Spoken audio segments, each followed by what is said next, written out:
में। ज्ञान मतलब प्रकाश। जब सूर्य का उदय हो जाता है तो संसार का अंधेरा दूर हो जाता है, परम प्रकाशमय हो जाता है, सूझने लगता है। और वही सूर्यास्त जब हो जाता है तो अंधकार छा जाता है, और अंधकार जब छा जाता है रात्रि हो जाती है। तो अंधकार जिसको हम कहते हैं वो क्या है? अज्ञान है। जिस प्रकार सूर्यास्त के बाद अंधेरा छा जाता है, रात्रि हो जाती है, कुछ सूझता नहीं, ठीक उसी प्रकार इस मनुष्य के अंतःकरण में जब अंधकार हो जाता है, यानी अंधकार कैसे होता है? जब ज्ञान का सूर्य का अस्त हो जाता है, अंधकार तो होगा स्वाभाविक बात, तो सूझना बंद हो जाता है। तो हमारी बुद्धि में ऐसा दोष आ जाती है कि सत्य और असत्य निर्णय करने का ज्ञान क्षमता जो है लोप हो जाता है। तो सूर्य का उदय अगर हो जाए तो संसार का अंधेरा दूर हो जाता है। ठीक उसी प्रकार मानव के अंदर में यदि ज्ञान का सूर्य उदय हो जाए तभी अंधकार दूर हो जाएगा और सूझना शुरू हो जाएगा। तो संसार रूपी रात्रि का जब दोष दूर होता है, जब सूर्य का उदय होता है, सूझना प्रारंभ होता है। लेकिन हम मानव हमारे अंदर में भी रात्रि आ जाती है। कैसे? ज्ञान का जब अभाव हो जाता है, यानी ज्ञान का सूर्य अस्त हो जाता है, तो अज्ञान रूपी रात्रि छा जाती है। उस अज्ञान रूपी रात्रि अंधकार को दूर करने के लिए पुनः हमें ज्ञान रूप सूर्य का उदय होना जरूरी होता है। और वो ज्ञान रूप सूर्य का उदय तब होता है जब आप शास्त्र का, पुराणों का अध्ययन करेंगे, स्वाध्याय कीजिएगा, पढ़िएगा, मनन चिंतन कीजिएगा। तो वो तो करना सबकी बस की बात नहीं है। और यदि भी कोई कर भी ले उसके बावजूद भी सत्संग का जरूरत होता है, क्योंकि हमारे संतों ने ऐसा कहा, बिन सत्संग विवेकन हो।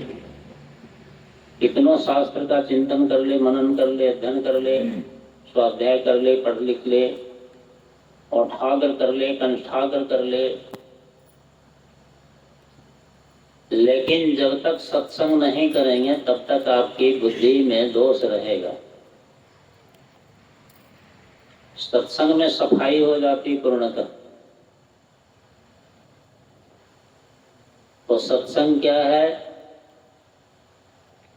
सत्संग से ही वह ज्ञान का चाबी प्राप्त होने का उम्मीद है, अन्यथा दूसरे मार्ग से नहीं होगा। लोग इतने कर्मकांड में लगे हुए हैं, पूरे कर्मकांडी बन गया, जीवन समाप्त हो गया उसी में। इतने पूजा पाठ, इतने नियम संयम, इतने व्रत उपवास, इतने दान पुण्य, इतने योग साधन उपवास, इतने तीर्थाटन, अनंत तरह के कर्मकांड कर करके जीवन समाप्त हो जाता है, पर उन्हें ज्ञान का झलक एक भी प्रतिशत नहीं हो पाता। अज्ञान रूपी अंधकार में ही जीना पड़ता है और उसी में जीवन अंत हो जाता है, और यही दुख का मूल कारण है। जब मानव ज्ञानहीन हो जाए, कोई दिशा का ज्ञान नहीं हो, रात्रि दिन का पता न हो, पूर्व पश्चिम उत्तर दक्षिण का ज्ञान नहीं हो, ऊपर नीचे का ज्ञान नहीं हो, सत्य असत्य का ज्ञान नहीं हो, बुद्धि में विवेचन शक्ति नहीं हो, तो कुछ नहीं। उसका एक जरिया, एक माध्यम सत्संग ही है, जहां से आपको प्राप्त हो सकता है। इसीलिए सत्संग की हमें बार बार जरूरत पड़ती है। अब इससे आइए, ज्ञान रूप चाबी जब हमारे मन को मिल जाए तो स्वतः ताला खुलेगा, प्रकाशमय हो जाएगा और हमें ऊंचा नीचा सत्य असत्य का ज्ञान हो जाएगा। इससे समाज में समरसता बढ़ेगी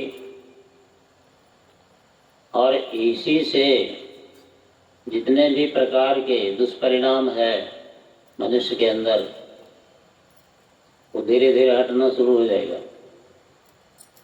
और इसी से इतने जो बवंडर फैला हुआ है घर से लेकर के दुनिया में, देश विदेश तक, इतने लड़ाई झगड़ा, इतने काट मार, इतने बर्बादी, ये सारी धीरे धीरे रुकता चला जाएगा।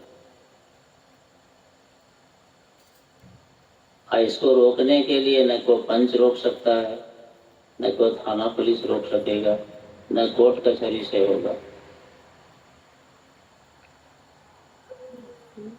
इतने लोग जेल में जा रहे हैं, इतने फांसी की सजा हो रही है, इतने केस मुकदमा, अनंत तरह के स्थिति गंभीर है दुनिया की, लेकिन फिर भी समझने वाला नहीं। इसीलिए ज्ञान की जरूरत है। ज्ञान रूप चाबी मिल जाए तो अनंत युगों युगों से जो ताला बंद है खुल जाएगा। और इसलिए क्या कहते हैं, जब ताला खुलेगा कहाँ ध्यान लगाना है? त्रिकुट में।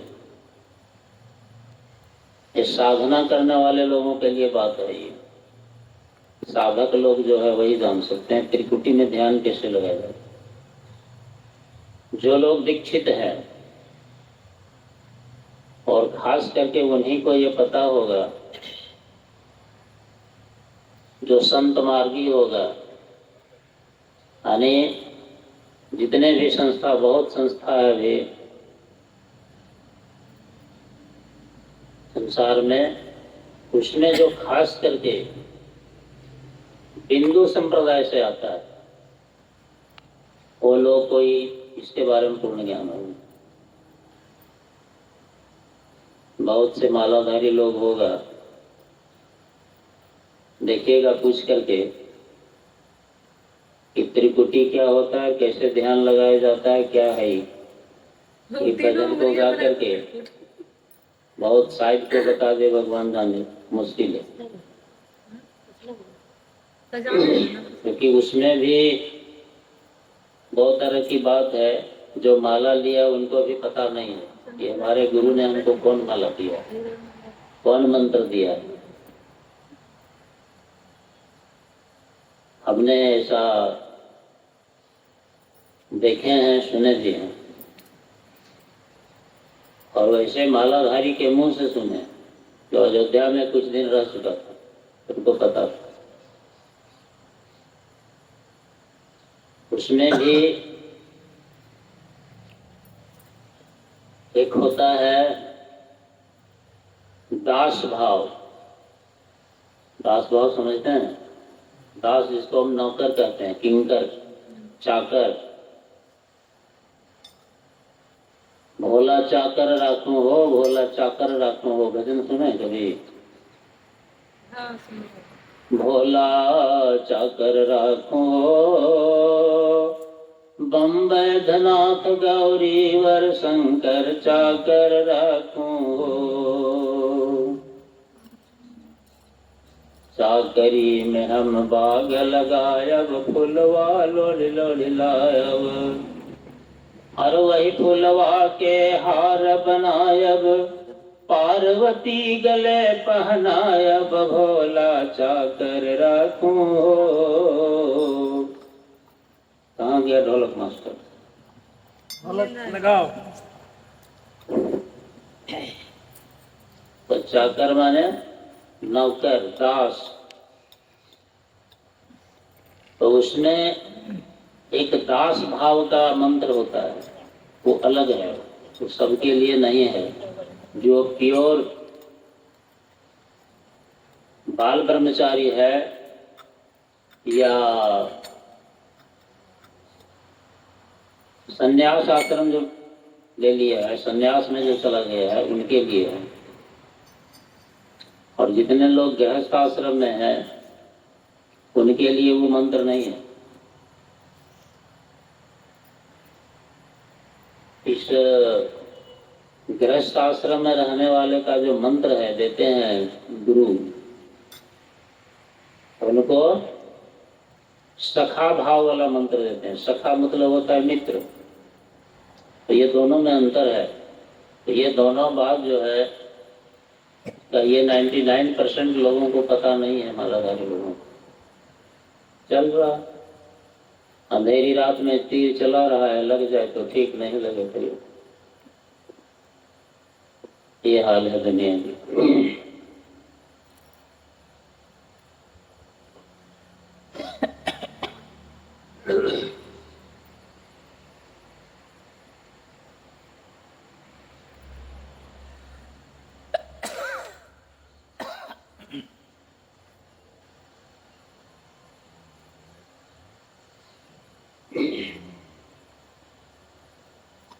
तो वास्तविक मंत्र जो है वो एक ही है।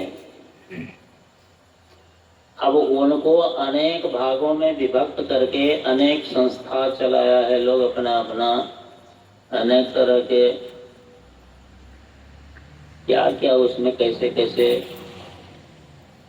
नियम धर्म का लागू किया है, कहना मुश्किल है, समझना बड़ी विचित्र है। उसके लिए बहुत अध्ययन का जरूरत है, शास्त्र पुराणों की। तो जिधर जिसका लगाव है उधर खींच लिया, वो चल रहा है, चाहे वो सही है चाहे गलत है, चल रहा है उसी पर भरोसा करके। ये सब गहराई की बात है।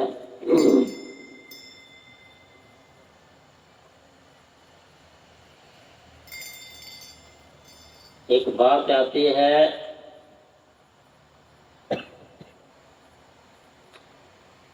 तो ये बात हमने बताया पहले, काला और चाबी वाला।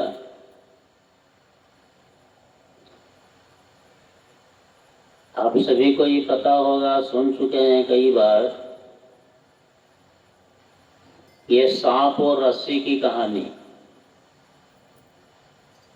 रामायण जब शुरुआत में पढ़ेंगे तो शुरू में लिखा है, बालकांड वंदना में ही, अन्माया वसुवर्ती विश्वखिलं ब्रह्मादिदेवासुरा यत्सत्वाद मृगेव भाति सकलं रज्जो यथा भ्रमः। कि माया के चक्कर में मनुष्य से लेकर के सारी देवता देवी ब्रह्मा तक पड़ा हुआ है। ये मत सोचिए कि जीव का निर्माण करने वाला ब्रह्मा सृष्टि करने वाला है, उनके पास माया नहीं, ऐसा बात नहीं। शास्त्र पुराण यही बताता है कि ब्रह्मा तक, ब्रह्मा विष्णु महेश त्रिदेव तक माया है। अगर माया नहीं रहता तो उन लोगों में भी झगड़ा नहीं होता, लेकिन उन लोगों में झगड़ा है। सब देवता देवी में झगड़ा है। देखिए शास्त्र पुराण का करके शंकर भगवान इतने सामर्थ्यवान हैं। अब शंकर भगवान को नित्य पूजा हम लोग करते हैं, शंकर भगवान है, लेकिन शास्त्र बताता है कि वही शंकर भगवान जलंधर राक्षस से 6 महीना तक युद्ध करके हार गया, कुछ नहीं कर पाया जलंधर। अब बताइए, और हम लोग क्या करते हैं, शंकर भगवान को खूब पूजा रोज करते हैं, किस लिए? हम सुखी हो जाए, हमारे मुक्त हो जाए, जीवन मुक्त हो जाए। शास्त्रों में अब आप सुन चुके हैं कि 3 तरह के बातें लिखी गई है और तीनों समझना सबके बस की बात नहीं।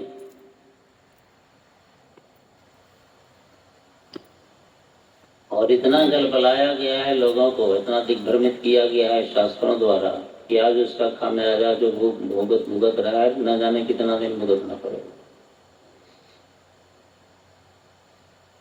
कौन है 3 बात?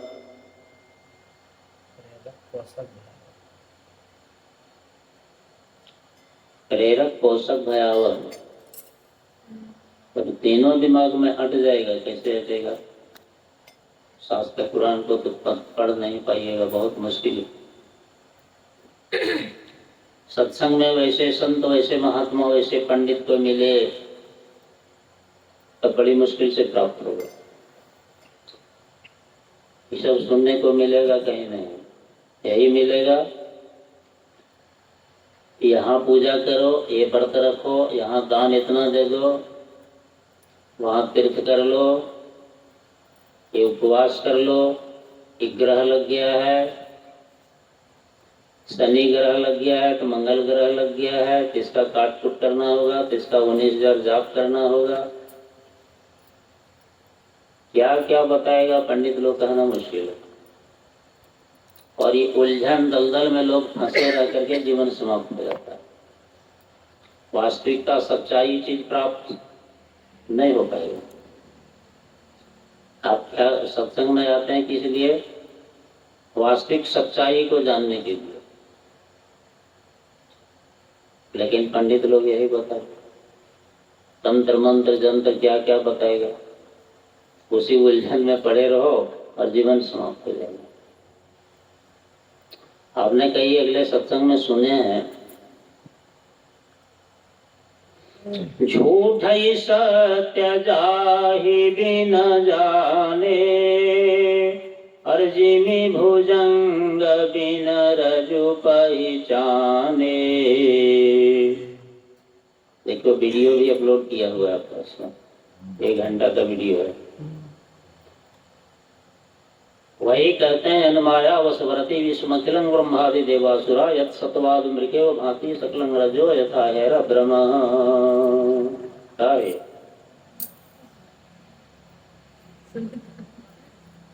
कैसे होगा?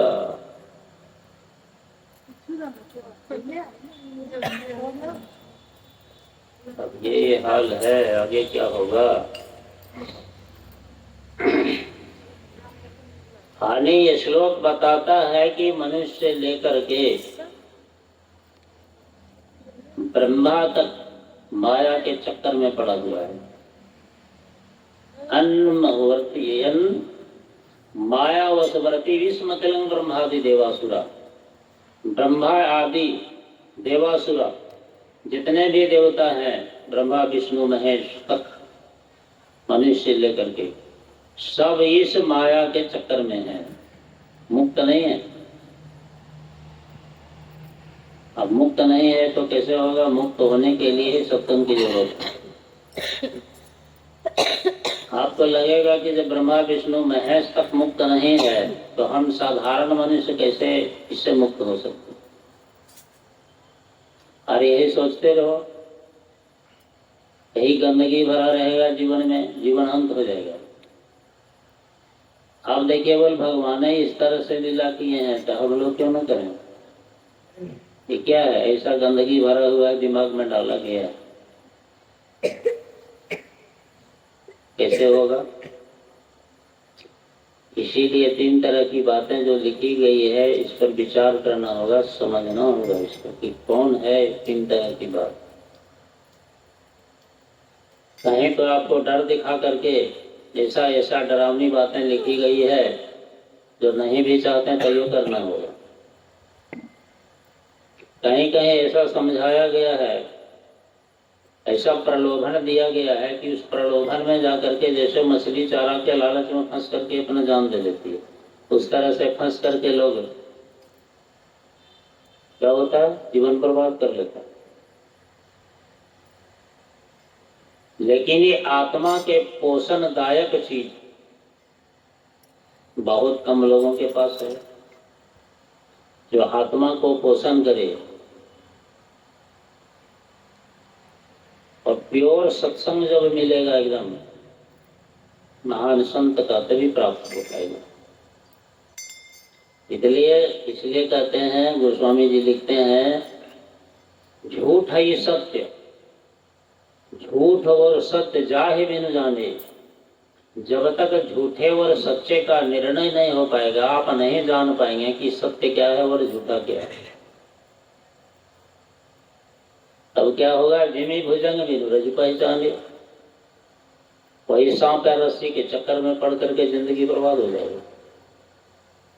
रस्सी को ही सांप सूझेगा। रस्सी को कैसे देख रहे हैं? सांप है। क्यों? अंधेरी रात में जा रहे हैं, रास्ते में रस्सी मिल गई, सांप के भय खा करके भाग जाओ। इसीलिए कहें, तब तक वो रस्सी को रस्सी नहीं कह सकोगे जब तक आपके पास कोई प्रकाश, लाइट नहीं है। लाइट लगा करके देखने के बाद में भय दूर हो जाएगा, धड़कन धीरे धीरे शांत हो जाएगी। तो अभी आप क्या सुने? प्रकाश क्या है? ज्ञान है। और अंधकार क्या है? अंधेरी रात क्या है? अज्ञान है। जो हमारे अंदर अज्ञानता है, नहीं जिस चीज को जान रहे हैं। तो अज्ञान क्या है? अंधकार है। अंधकार कहाँ है? जहाँ रात्रि है। रात है वहां अंधकार है, वही अज्ञान है। और प्रकाश कहाँ है? जहाँ दिन है। तो दिन क्या है? ज्ञान है। स्पष्ट हो गया। तो रस्सी और सांप को पहचानना ये भाव प्रकट करता है कि हमें इतना ज्ञान हो जाए, सच और झूठ क्या है इस दुनिया में, सच और झूठ। भ्रम दूर हो जाएगा। फिर किसी के बहकावे में मन नहीं जाएगा, कितना प्रयत्न करेगा नहीं होगा, चाहे कोई कुछ कह दे। तो ये कैसे होगा? हमारे संतों ने कहा है कि त्रयः दुर्लभा अपनोति। त्रयः यानी तीन। त्रयः दुर्लभा, ये तीन चीजें बहुत दुर्लभ से प्राप्त होने की उम्मीद है, आसान से नहीं। वो क्या क्या चीज है? तीन चीज। त्रयः दुर्लभा अपनोति। पहला है, क्या है सुनीता? ये नाम बदल दो, दोष दूर हो जाएगा। नाम में दोष है, कुछ लगता है।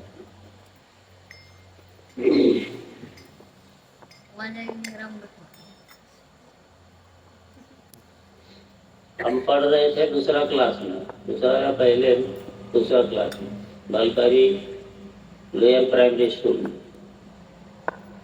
तो वहाँ एक शिक्षक थे, शायद मुंगेर डिस्ट्रिक्ट के। तो हमारा पुरानी नाम है ऐसे सब कोई जानता है, लेकिन बोला कि देखिए, अरे नाम ठीक नहीं है तुम्हारा, इस नाम को तू बदल दो, नहीं लगता है ठीक सुनने में। तो कैसे बदला? कौन बदले?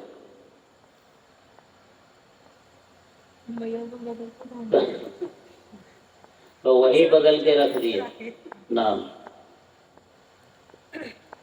कि आपका नाम ही अकलू पंडित है, ठीक नहीं लगता सुनने में, इसको कर दो अखिलेश्वर पंडित। तो ये नामकरण किया हुआ उसी शिक्षक महोदय का है, दूसरी क्लास में। वही चलता है, अब दोनों चल रहा है। जो जिसका आदि बन गया है उसको वो पता है।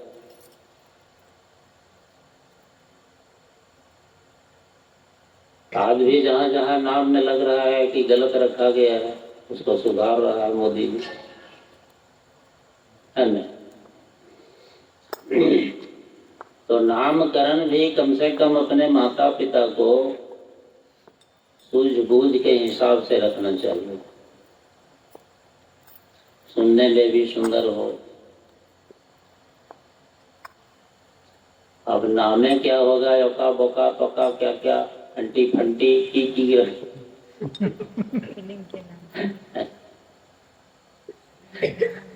तो आदमी के बुद्धि में विवेक जब शक्ति पैदा होगा तब ने नाम बढ़िया रख पाएगा। तो बुद्धि विकृत होते चला जा रहा है दिन दिन।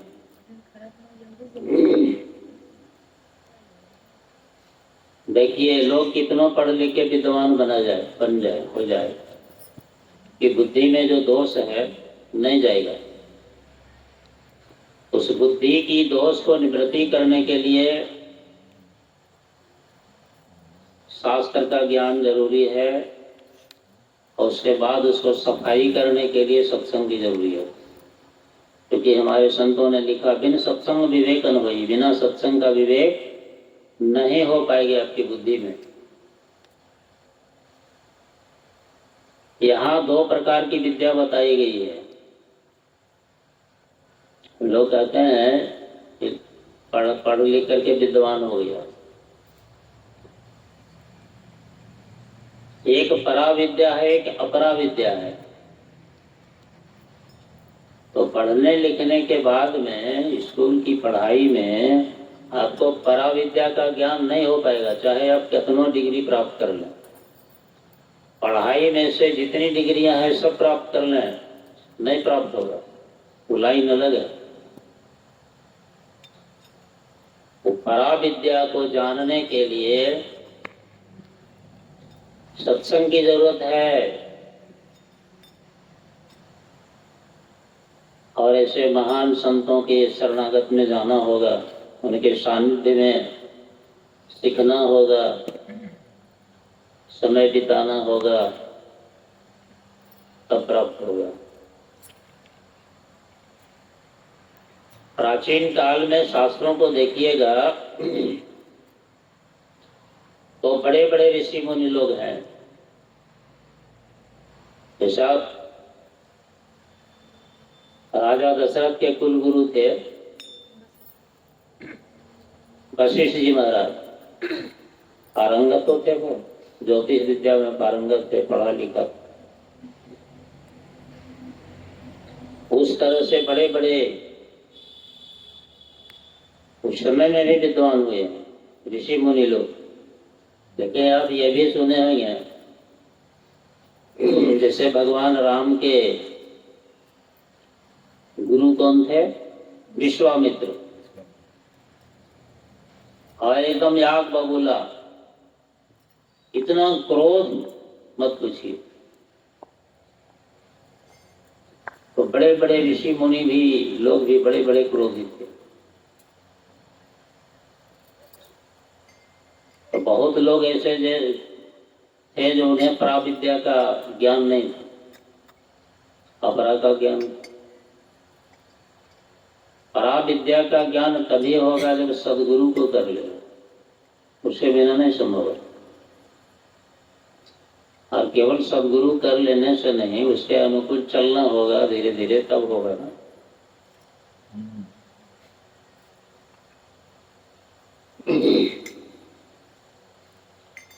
तो ढोलक मास्टर आए, ढोलक ले लिए, बजाइएगा।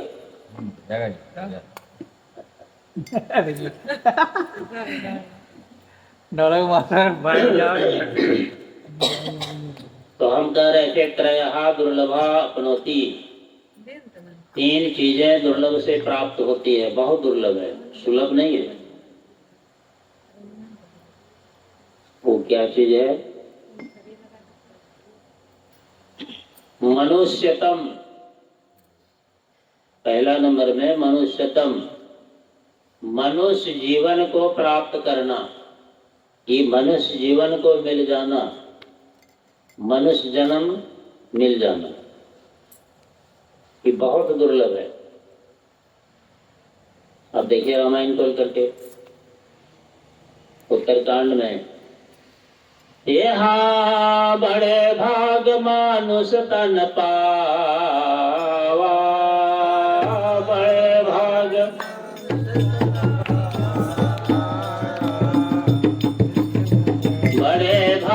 मानुष तन पावा, बड़े भाग मानुष तन पावा, दुर्लभ सद्ग्रंथ निगावा, दुर्लभ सद्ग्रंथ निगावा, असुर दुर्लभ सद्ग्रंथ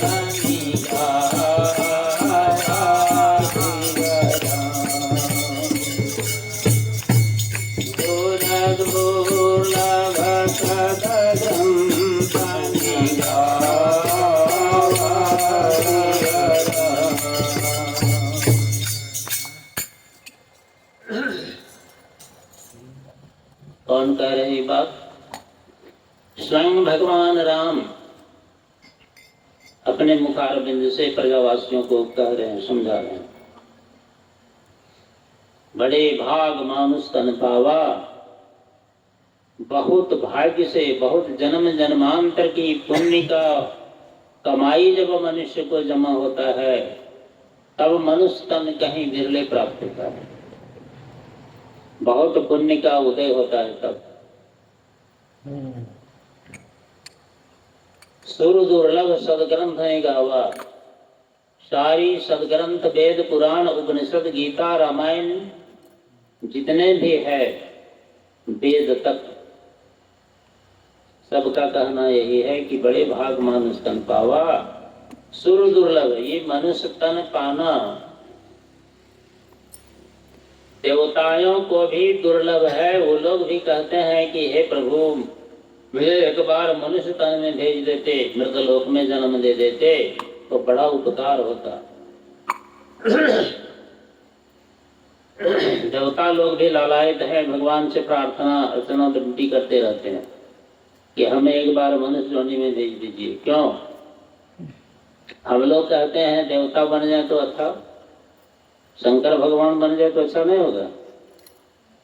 कितना पूजा पाठ करते रहता है लोग, कितना चढ़ावा देता है, कितना पानी डालते रहते।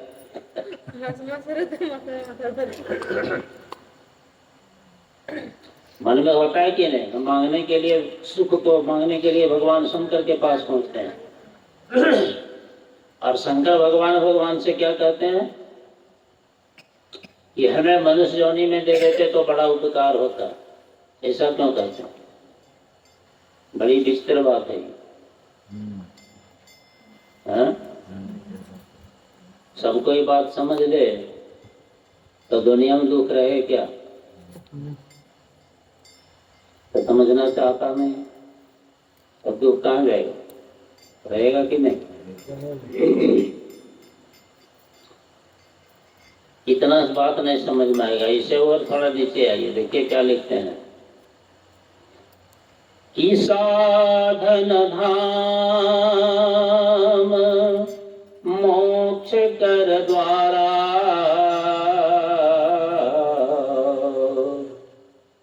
जय न पाई पर लोक संवारा। साधन धाम, ये मनुष्य शरीर जो मिला है केवल मौज मस्ती खा पी करके एकदम बुलंद हो जाने से इसलिए मिला है, बल साधन धाम, ये साधन का घर है। धाम मतलब घर। इस साधना की घर जो, ये शरीर जो मिला है तो साधना का एक तरह का धाम है। तो साधना किस लिए जरूरत पड़ता है? कहते हैं साधन धाम मोक्ष कर द्वारा, ये मुक्ति का मार्ग है। मार्ग माने रास्ता। इस जीवन को मुक्त करने के लिए ये रास्ता है, इसी रास्ते से मनुष्य को चलना होगा। इस रास्ते से साधन करने वाला रास्ता, साधना जो करते हैं, ये साधन क्या है? एक मार्ग है। कौन मार्ग है जाने के लिए? इस लोक से परलोक जाने के लिए। श्री वैकुंठं तदागम, देवलोक से, ये देवताओं के शरीर से नहीं होता ही, ऐसा शास्त्र पुराण वेद नहीं बताते हैं। देवता लोग कितनों उपाय करके अषाढ़ खा जाए, लेकिन वो देव ही रहेगा।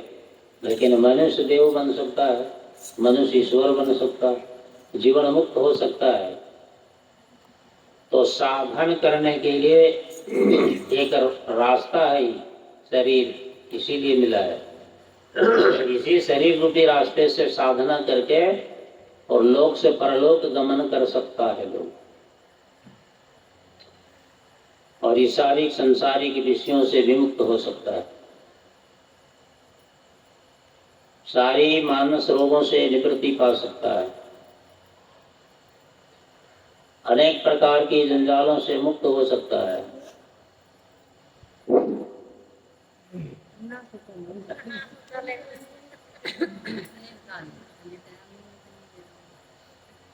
तो साधन धाम मोक्ष कर द्वारा, मुक्ति के द्वार तक पहुंचाने का काम ही मनुष्य शरीर से होता है। यही एक रास्ता है। पाइन जही परलोक सवारा, कहते ऐसे सुंदर शरीर पा करके जिन्होंने इस मार्ग को नहीं संवारा, नहीं सींचा, नहीं बनाया, इस रास्ते को, इस रास्ते से, इस शरीर रूपी रास्ते से चल करके जो नहीं जाना चाहा, उसको क्या होता है? कहते हैं सोई परत्र दुख पावई। वही आदमी को नाना प्रकार कष्टों का सामना करना पड़ता है और दुख से निवृत्ति कभी नहीं होता, सारी दुख जंजाल में पड़ा रहता है जीवन में। जही न पाए परलोक सवारा, सोई परत्र दुख पावई। वही आदमी अनंत दुखों का सामना करना पड़ता है उनको। सिर धुन धुन पछताए, और सिर धुन धुन करके, माथा धुन धुन करके, पछाड़ खा करके पछताना पड़ता है। और दोष किनको लगाता है? किनको दोष लगाता है जी राजू बाबू? ईश्वर को। ईश्वर को। और कोई? शिवम जी किसको दोष लगाता है? भगवान को। एक आदमी बोला ईश्वर को, एक आदमी बोला भगवान को, और कोई? और को बोलिए, अपना अपना विचार दीजिए। अपने आप को दोष लगाते हैं, अपने आप को दोष लगाता, और को बोलिए।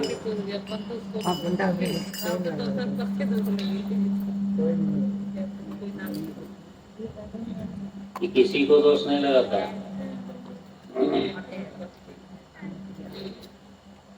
कहते हैं काल है कर्म है ईश्वर है, मिथ्या दोष लगा। किनको दोष लगाता है? काल है, काल का। काल खड़ा सिर ऊपर तेरे, क्या सुख सोवत पाऊं बसारे। काल का दोष लगाता है, कर्म का दोष लगाता है कि हमने ऐसा कुछ करिए नहीं पाया तो क्या होगा, दुख तो होगा। हमने जो मांग के आए हैं वही होगा, मेरा किस्मत में जो लिखा है वही होगा।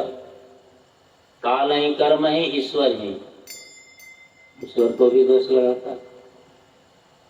आदि अनंत को दोष लगाता है। काल कर्म ईश्वर एक संकेत है, कभी किस्मत का, कभी काल का, कभी ईश्वर का, कभी कर्म का, कभी भूत का, कभी डायन का, कभी जोगिन का, कभी पिशाच का, कभी प्रेत का। कभी एक्सीडेंट हो गया तो हम ठीक चल रहे थे, दूसरा आदमी हमको आके मार दिया, गलती उनका है। अपना दोष कभी कोई नहीं ले रहा, यही फॉल्ट। और हम बार बार यही कहते हैं कि दूसरों को गलती 100 बार अगर देख लेते हैं तो ठीक है, देखना स्वाभाविक है, आपको उतना ज्ञान है, देख रहे हैं। तो कम से कम एक बार अपने गलती को भी झांक के देख लीजिए, अपना गलती को भी देखा कीजिए बीच में कि कहीं हमसे भी गलती तो नहीं हो रही। और जब अपना गलती पकड़ में आना शुरू हो जाएगा तो रास्ता सुलभ होना शुरू हो जाएगा।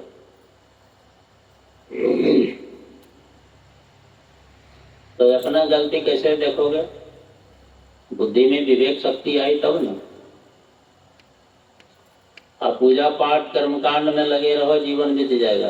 किसी को बुद्धि में परिवर्तन हुआ, विवेक शक्ति हुआ, पराविद्या का ज्ञान हुआ? किसी को नहीं हुआ है। हरिश्चंद्र होते न भविष्यते कहते हैं, ऐसा न हुआ है न ऐसा होगा, किसी को नहीं हुआ है। एकादशी व्रत करते रहो, जीवन समाप्त हो जाएगा। आपकी बुद्धि में विवेक शक्ति होगा क्या? गंगा स्नान करते रहो जीवन भर, विवेक शक्ति पैदा होगा? बुद्धि में जो दोष है वो दोष जाएगा? कभी नहीं जाएगा। ब्रह्मानंद कवि लिखते हैं, क्या पानी में मलमल नहावे, मन की मैल वो तार प्यारे, मन की मैल वो तार प्यारे।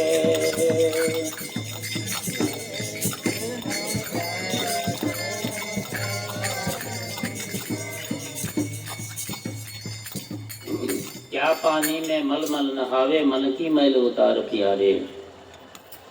कोई भी पानी में स्नान कर लो, शरीर के ऊपर के मैल भले धुल जाए, चाहे गंगा हो, चाहे सरस्वती हो, जमुना हो, कृष्णा हो, कावेरी हो, गंडक हो, बागमती हो, कमला हो, कोसी हो, दुनिया में जितनी भी नदियां हैं, ऊपर के मल को प्रक्षालन भले कर दे, शुद्धिकरण कर दे, लेकिन आपके अंदर मन का जो मैल है वो नहीं धुलेगा। जैसे ज्ञान की ताला सत्संग से खुलता है, अभी भजन में सुने, उसी पर हमने कुछ अपना विचार दिया। तो ये मन का मैल जो है, इसको धुलने के लिए जब तक शास्त्र पुराणों का अध्ययन नहीं करोगे, ये तो कठिन है सबके लिए, बिरले कोई कर सकता है, बिरले में, लेकिन सत्संग सब कोई कर सकता है। बच्चा, बूढ़ा, जवान, अनपढ़, गंवार, कोई भी बिना पढ़े लिखे भी सत्संग करते करते महान हो जाते हैं। सत्संग में इतनी शक्ति है। सत्संगति मुद मंगल मूला, सोई फल सिद्ध सब साधन भूला। सत्संग से आप महान बन सकते हैं।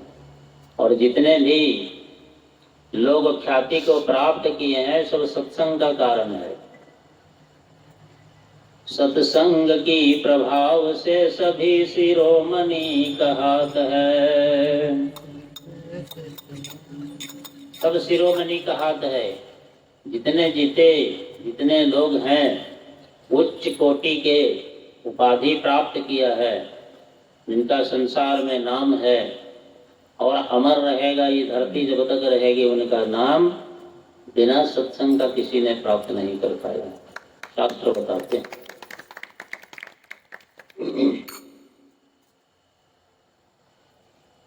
सत्संग से, सत्संग में इतनी बड़ी शक्ति है कि सत्संग की वाणी से कौआ कोयल और बकुला राजहंस बन सकता है।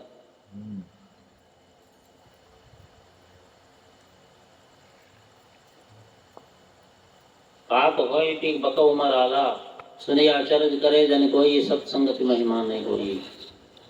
सत्संग की महिमा छिपा हुआ नहीं है, आंखों में देखने का चीज है। कहते किनको किनको ऐसा हुआ है, आप रामायण को देखिए।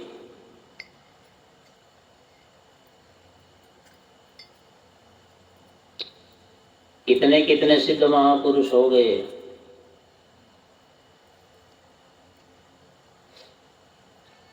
सत्संग का प्रभाव पड़ा। कहते हैं वाल्मीक नारद घट जोनी, निज निज मुख न कहो निज होनी, निज निज मुख न कही निज होनी। वाल्मीकि जी जो रत्नाकर के नाम से विख्यात थे, बहुत बड़े क्रिमिनल, जिसका इस संसार में नाम है हिट लिस्ट में, वैसे दुराचारी क्रिमिनल सत्संग की प्रभाव से महान संत हो गया। और वही इतने बड़े संत हो गए जो अगले 12 जन्म में वाल्मीकि नाम से प्रसिद्ध होते हैं। वही रत्नाकर ठाकुर और वही वाल्मीकि सतयुग काल में रामायण को लिखा। सबसे पहले रामायण कौन लिखा है? वाल्मीकि ऋषि लिखा है, जिसका नाम वाल्मीकि रामायण है संस्कृत भाषा में। ये तो अभी जो रामायण पढ़ रहे हैं तुलसी कृति, तो कलयुग में तुलसीदास जी अपना उसको संस्कृत को अनुवाद करके हिंदी में लिखा है। तुलसीदास लिखा नहीं है रामायण, अपने से बनाया रामायण नहीं है, उसी का हिंदी में अनुवाद कर दिया, जो पढ़ना सबके लिए सुलभ हो गया। तो वही वाल्मीकि तुलसी बने। कली कुटिल जीव निस्तार हित वाल्मीकि तुलसी भयो, कि कलयुग के जीवों को उद्धार करने के लिए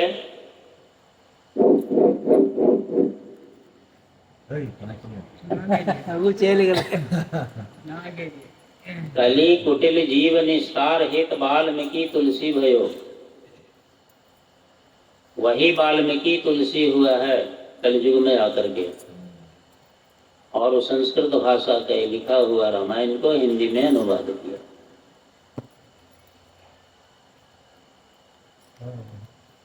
कली कुटिल जीव निस्तार हित वाल्मीकि तुलसी भयो, और संसार हमार बीमार को प्रगट रूप नौका दियो। समझे बात? समझ गए? हाँ, समझाऊ और बताएगा ये 12 चालू बाज होशियार।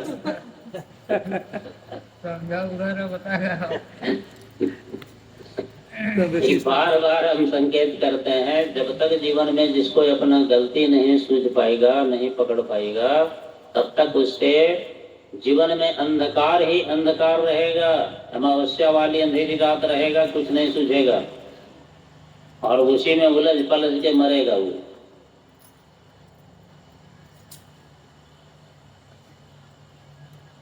यह संसार झारयरु झाखर,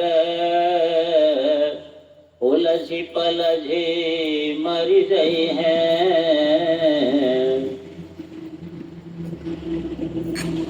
उलझ पलझ के इसी में मरोगे, मरिए रहेगे। उनके जीवन में शांति नहीं है। दूसरे तो छोड़ दीजिए, दूसरा आदमी तो दुनिया की बात छोड़ दीजिए, अपने घर में बनाव नहीं। इतनी दुर्गति का कागार से मनुष्य गुजर रहा है। एक दूसरे से बनाव नहीं है ना? ये संसार झार और झाकर उलझी पलझी मर गई है। अपने अपने में भी बनाव नहीं है।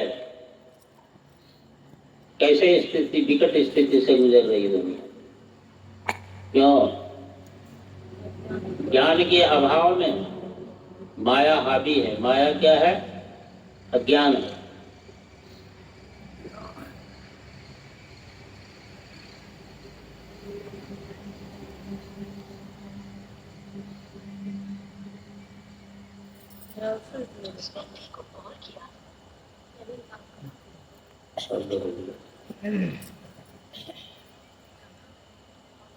हाँ,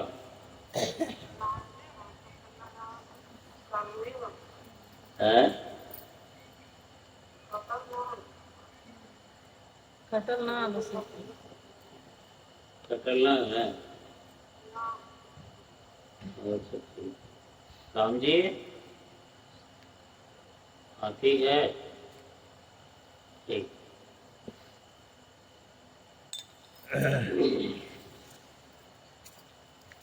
प्रेम से बोले आनंद कंद भगवान की जय।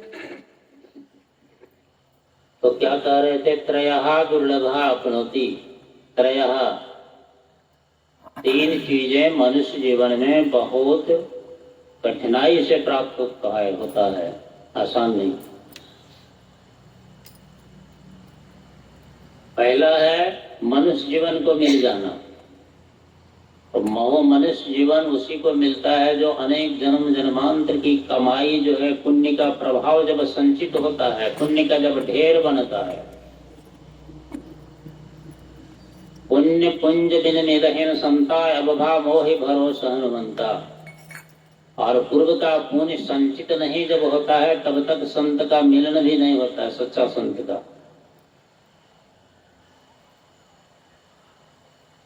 तो त्रयः दुर्लभ अपनोति, मनुष्यतम, मनुष्य जीवन को प्राप्त हो जाना, मिल जाना बहुत बड़ी पुण्य का प्रभाव है। और इतने पुण्य का प्रभाव को आप दुरुपयोग कर रहे हैं, विचार कीजिए कल क्या होने वाला है, स्थिति क्या होगी आगे। दूसरा क्या है? मुमुक्षतम, समझते हैं? मुमुक्षतम नहीं, भूल जाते हैं। ठीक, मुमुक्षतम, मुमुक्षतम है इस मनुष्य शरीर के अंदर में, इस मन में इच्छा प्रकट हो जाना। क्या चीज का? कि हम भी जीवन मुक्त हो, हमारी भी मुक्ति हो, हमारी आत्मा परमात्मा से मिल जाए, सारी संसारिक उलझन से, जंजाल से, कष्ट से निवृत्ति हो जाए, संसारिक रोग से, मानस रोग से निवृत्त हो जाए और जीवन पर्यंत शांति हो जाए, जन्म जन्मांतर के प्रयत्न से शांति हो जाए। तो मुमुक्षतम, मनुष्य जीवन प्राप्त करके मुक्ति की कल्पना करना, इच्छा प्रकट होना, ये मानव शरीर में ये बहुत दुर्लभ है। और जब तक सत्संग नहीं करोगे, इच्छा जागृत किसी को नहीं होगी। और तीसरा क्या है? त्रयः दुर्लभाय अपनोति, मनुष्यतम मुमुक्षतम। तीसरा जो है ये बहुत मार्केबल चीज है।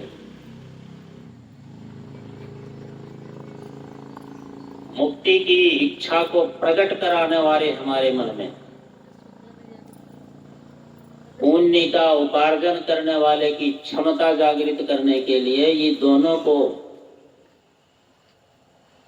को विकास करने के लिए, प्रफुल्लित करने के लिए सज्जनानां संगति, सज्जनानां संगति, सज्जन महापुरुषों की संगति हो, मिल जाए। जब तक सज्जन महापुरुषों की संगति नहीं होगी, न आपका पुण्य का प्रभाव बढ़ा सकेगा, तो न इस मानव शरीर में आत्मा का परमात्मा से मिलान का शक्ति की जागृति होगी, जानने की,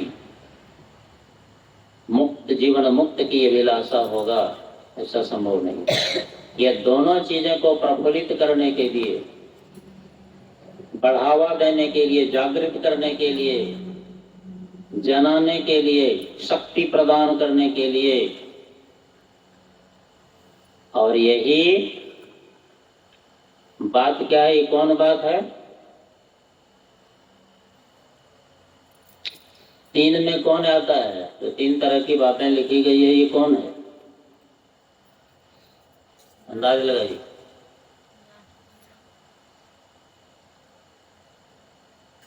तीन तरह की जो बातें लिखी गई है शास्त्रों में, ये कौन है तीन में?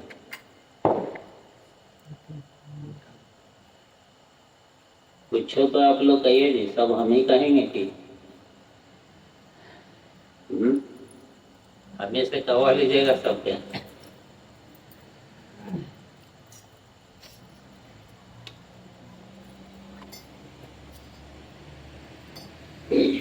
आप लोग भी थोड़ा थोड़ा बल लगाइए।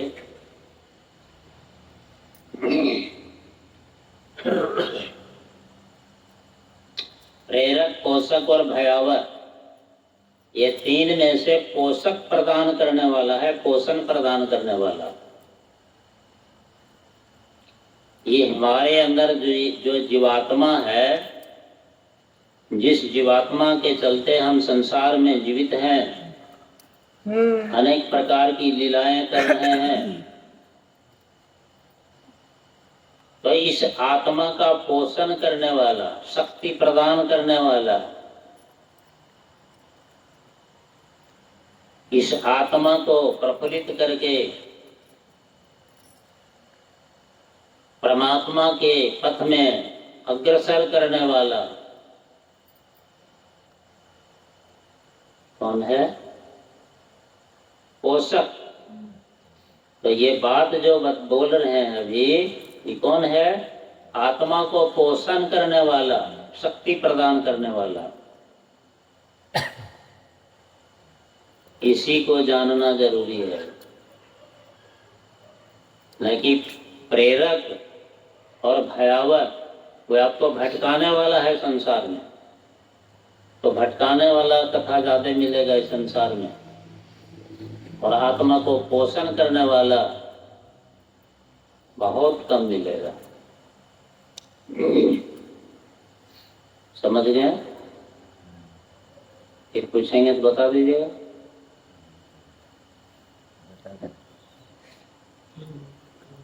त्रयः दुर्लभाप्नोति मनुष्यतम मुक्षतम सज्जनानां संगति। बोले बार वृंदावन बिहारी लाल की जय। तो जब तक ये आत्मा का पोषण करने वाला बात समझ में नहीं आएगा, तब तक ये झगड़ा रुकने वाला नहीं है।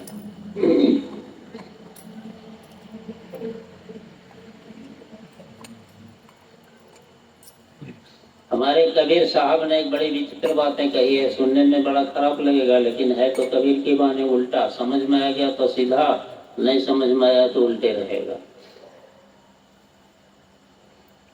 कहते जाके मुर्दा भये भिखारी, जाके देवता भये भिखारी, मुर्दा लागे भोग, और कहे कबीर सुनो भाई साधु कैसे छुटी है भोग। है?